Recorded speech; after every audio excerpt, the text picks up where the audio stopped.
how much is too much when it comes to all the stuff you're going to throw on your lawn?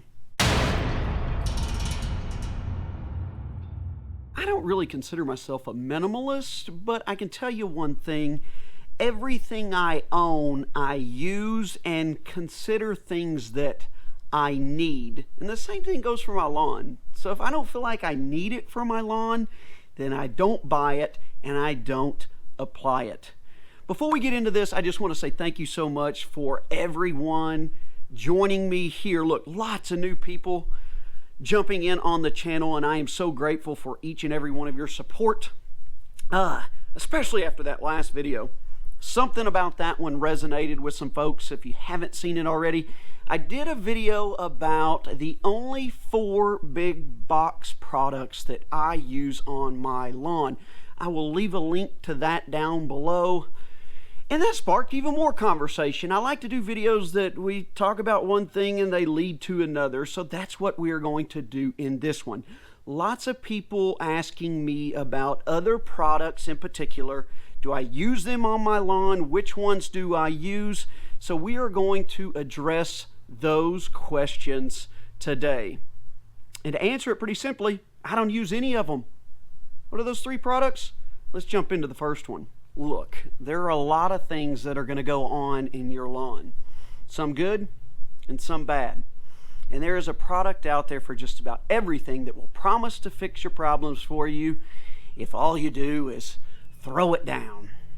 And that's kind of the conversation that got sparked from the last video. I showed you the 4 big box products that I use and think I need, and everybody said, well, what about this and what about that?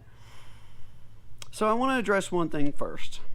I hear a lot from the soil test purists that if you're not doing a soil test, then you are potentially harming the environment by throwing too much on your lawn, particularly phosphorus in fertilizers. Well, here's how I respond to that. Fertilizer and phosphorus is not the only thing in lawn care hurting our environment. There are so many other things doing just as much or possibly more damage. So how am I environmentally responsible in my lawn? Well, I'm just not throwing every chemical out there on it when something bad goes wrong.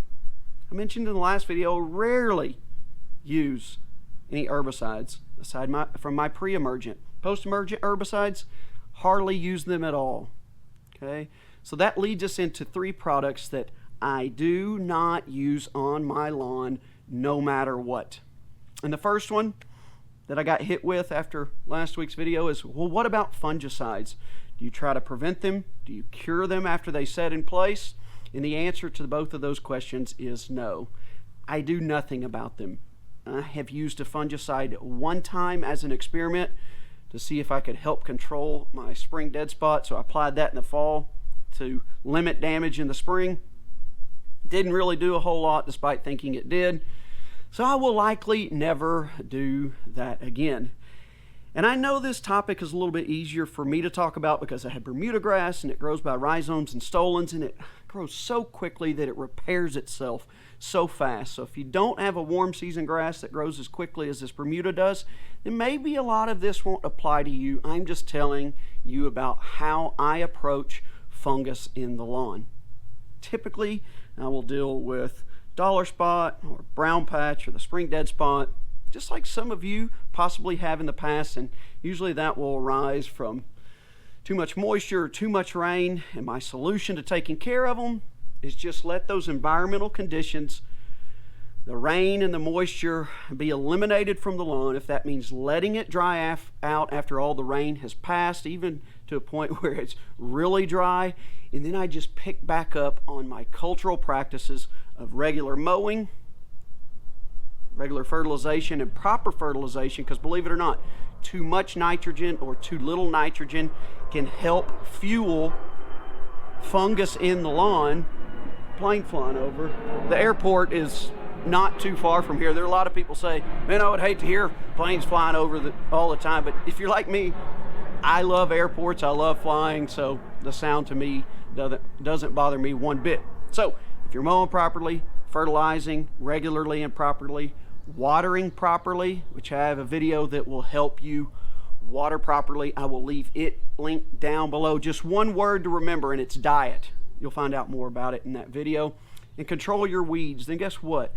Those cultural practices go so far in eliminating fungus in the lawn altogether. They also do a lot when it comes to our next product that I don't use, and that is an insecticide or pesticide, whatever you want to call it. I have never used something to kill pests in the lawn or to prevent them. Have I dealt with a pest problem? Absolutely. Last summer, I dealt with a major pest problem when armyworms completely destroyed my lawn. I know why that happened too, because I completely got away from the cultural practices that we just mentioned. Life got busy, new job, new house being built, and I didn't do anything in the lawn for quite some time. A properly manicured, properly cared for lawn, those cultural practices deter pests from wanting to come into your lawn in the first place, just like they deter fungus from setting in. So, if you're taking care of the lawn and giving it everything it needs, your lawn will not become desirable for those pests to set up shop in particular the armyworms like I dealt with last year. And if you can kind of look for the warning signs, I noticed the warning signs up underneath my sunshade awnings. I started seeing the eggs showing up, and I would see them on my grill cover as well. If you notice those, you know a problem might be coming. So if you are someone that wants to treat, you can go ahead and treat then to prevent them or to kill them if they've already started taking care of their damage. But for me, I just let nature run its course, just like with a fungus. And if I can keep that soil moist, the lawn mowed, and everything else working the way it should, then those pests should not find a comfy place in my lawn, and they'll be taken care of before I know it.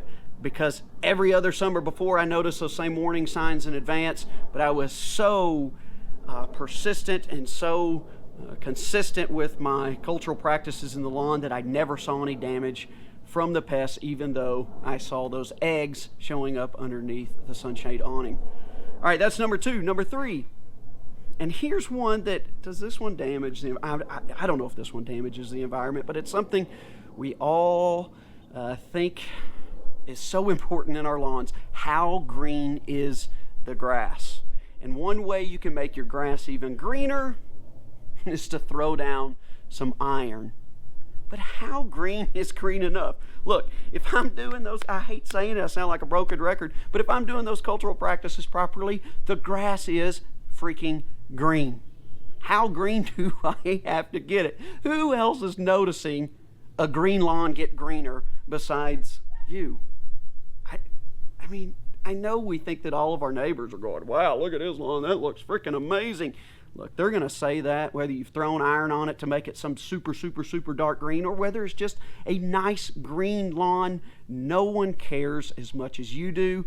I've never applied an iron supplement to the lawn, with the exception of some iron that was already in one of the biosolid organic fertilizers that we talked about in last week's video. That's the only way I've gotten iron added to the lawn.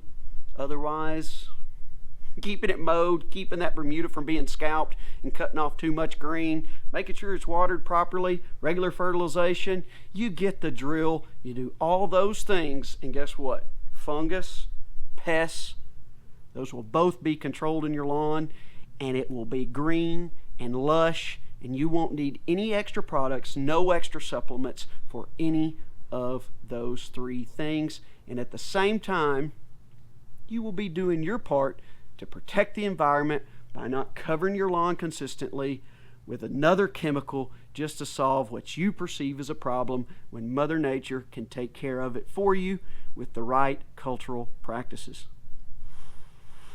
All right, my friends, that's all we've got for today. Again, thank you for all the new faces here.